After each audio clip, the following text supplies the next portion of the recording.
रांची के एक सदर अस्पताल में भर्ती छात्र नेता देवेंद्र नाथ महतो के साथ स्वतंत्रता दिवस के दिन कथित तौर पर हुई घटना ने कई सवाल खड़े कर दिए हैं। सोशल मीडिया पर वायरल हो रहे वीडियो में छात्र नेता देवेंद्र नाथ महतो की हालत काफ़ी ज़्यादा नाजुक दिखाई दे रही है और वो अस्पताल में बेड पर लेटे हुए नजर आ रहे हैं और पुलिस पर गंभीर आरोप लगा रहे हैं। बताया जा रहा है कि वे झंडा फहराने और तिरंगा यात्रा में शामिल होने की कोशिश कर रहे थे। इसी दौरान धक्का मुक्की की स्थिति बनी। भूख हड़ताल पर बैठे देवेंद्र नाथ महतो का आरोप है कि उनके साथ अन्याय किया गया है। तो चलिए आगे बढ़ते हैं और आपको विस्तार से बताते हैं कि आखिर क्या है ये पूरा मामला। दरअसल झारखंड में जेपीएससी और जेएसएससी की भर्ती परीक्षाओं में कथित गड़बड़ी और पेपर लीक के खिलाफ छात्र लंबे समय से आंदोलन कर रहे हैं। रांची के जयपाल मुंडा स्टेडियम में छात्रों का धरना चल रहा था। इस आंदोलन में छात्र नेता देवेंद्र नाथ महतो प्रमुख चेहरा बनकर सामने आए। उन्होंने 2 अगस्त 2026 से अपनी मांगों को लेकर अनिश्चितकालीन भूख हड़ताल शुरू कर दी। उनकी मांग थी कि भर्ती परीक्षाओं में हुई गड़बड़ी की सीबीआई जांच हो, जिम्मेदार लोगों पर कार्रवाई की जाए और परीक्षा व्यवस्था में जरूरी सुधार किए जाएं। लगातार भूख हड़ताल के कारण देवेंद्र नाथ महतो की तबीयत धीरे धीरे खराब होने लगी। 10 अगस्त 2026 को छात्र झारखंड विधानसभा घेराव के लिए निकले। इस दौरान पुलिस की ओर से लाठीचार्ज, आंसू गैस और पानी की बौछार किए जाने की बात सामने आई। इस पूरे घटनाक्रम के बीच देवेंद्र नाथ महतो की तबीयत और भी ज़्यादा बिगड़ गई, जिसके बाद उन्हें रांची के सदर अस्पताल में भर्ती कराया गया। अस्पताल में उनका इलाज एचडीयू वार्ड में चल रहा था। वह सिर्फ पानी पी रहे थे और इसके बावजूद उनका अनशन जारी था। अस्पताल प्रबंधन का कहना था कि उनकी हालत ऐसी नहीं थी कि उन्हें अस्पताल से छुट्टी दी जा सके। 15 अगस्त 2026 को स्वतंत्रता दिवस के मौके पर देश भर में तिरंगा फहराने और तिरंगा यात्रा के कार्यक्रम आयोजित किए जा रहे थे।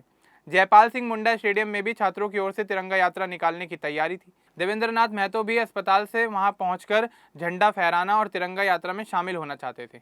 इसके लिए उन्होंने पहले से ही अस्पताल प्रशासन, जिलाधिकारी और एसडीएम को लिखित सूचना दे दी थी। बताया गया कि करीब सुबह 9 बजे तक प्रशासन और अस्पताल की ओर से उन्हें वहां ले जाने को लेकर सहमति थी, लेकिन कुछ समय बाद हालात पूरी तरह से बदल गए। अस्पताल के कमरे के बाहर बड़ी संख्या में पुलिस बल तैनात कर दिया गया।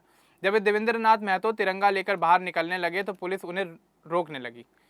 सोशल मीडिया पर वायरल हो रहे वीडियो में पुलिसकर्मियों द्वारा उन्हें वापस अंदर ले जाने की कोशिश करते देखा जा सकता है। देवेंद्र नाथ महतो ने आरोप लगाया कि इस दौरान उनके साथ धक्का मुक्की की गई। उनका दावा है कि उनके साथ मौजूद लोगों को भी जमीन पर पटक कर मारा गया। उन्होंने यह भी आरोप लगाया कि एक सहयोगी की गर्दन दबाने की कोशिश की गई। देवेंद्र नाथ महतो के मुताबिक लाठीचार्ज की स्थिति भी बनने वाली थी, लेकिन उनके साथियों ने उन्हें बचा लिया। उनका कहना था कि धक्का मुक्की के दौरान उनके सीने में चोट लगी। इस घटना के बाद देवेंद्र नाथ महतो ने अस्पताल के बिस्तर से एक वीडियो जारी किया। वीडियो में वह काफ़ी कमज़ोर हालत में नजर आ रहे हैं। उन्होंने कहा कि करीब 4 घंटे से वह इसी स्थिति में हैं और आज़ादी के दिन उनके साथ इस तरह का व्यवहार किया गया है। उन्होंने सवाल उठाया कि क्या यही वह आज़ादी है जिसके लिए भगत सिंह, सुभाष चंद्र बोस, खुदीराम बोस, महात्मा गांधी और भीमराव अंबेडकर जैसे लोगों ने संघर्ष किया था। उन्होंने कहा कि वह झारखंड की शिक्षा व्यवस्था में सुधार और पेपर लीक के खिलाफ 14 दिनों से भूख हड़ताल पर हैं। उनका कहना था कि जब उन्होंने कोई गलती नहीं की तो फिर उन्हें बाहर जाने से रोका क्यों गया। वहीं पुलिस और अस्पताल प्रशासन की ओर से कहा गया कि देवेंद्र नाथ महतो की तबीयत अस्पताल से छुट्टी देने लायक नहीं थी। डॉक्टरों की ओर से जारी मेडिकल बुलेटिन में बताया गया कि वह करीब 15 दिनों से सिर्फ पानी पर हैं। प्रशासन के अनुसार धक्का मुक्की के दौरान उन्हें कोई गंभीर शारीरिक नुकसान नहीं हुआ। इसी बीच उनके बड़े भाई धनेश्वर महतो भी अस्पताल पहुंचे। उन्होंने कहा कि देवेंद्र पूरे झारखंड के अधिकारों के लिए लड़ रहे हैं। परिवार की ओर से यह मांग भी की गई कि उन्हें किसी दूसरे अस्पताल में शिफ्ट किया जाए। घटना के बाद देवेंद्र नाथ महतो अस्पताल के कमरे के बाहर बैठ गए। उन्होंने कहा कि जब तक उन्हें बाहर जाने की अनुमति नहीं दी जाती वह वहीं बैठे रहेंगे और इलाज भी नहीं करवाएंगे। उन्होंने यह भी कहा कि उनकी आवाज़ को दबाने की कोशिश सफल नहीं होगी। दूसरी ओर छात्र नेताओं ने एक बार फिर अपनी पुरानी मांगें दोहराई और कहा कि भर्ती परीक्षाओं में हुई गड़बड़ी की पूरी जांच होनी चाहिए और युवाओं को न्याय मिलना चाहिए। फिलहाल देवेंद्र नाथ महतो रांची सदर अस्पताल में ही भर्ती हैं और उनकी भूख हड़ताल लगातार जारी है।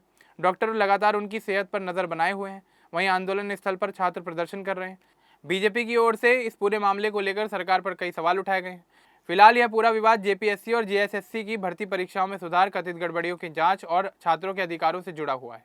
देवेंद्र नाथ महतो अपनी मांगों पर कायम है और उनका कहना है कि उनकी यह लड़ाई झारखंड के युवा और उनके भविष्य के लिए लगातार चलती रहेगी। अब इस पूरे मामले को लेकर आपका क्या कुछ कहना है हमें कमेंट बॉक्स में जरूर बताएं। बाकी इस तरह की और अपडेट्स के लिए हमारे चैनल को सब्सक्राइब करना ना भूलें। धन्यवाद।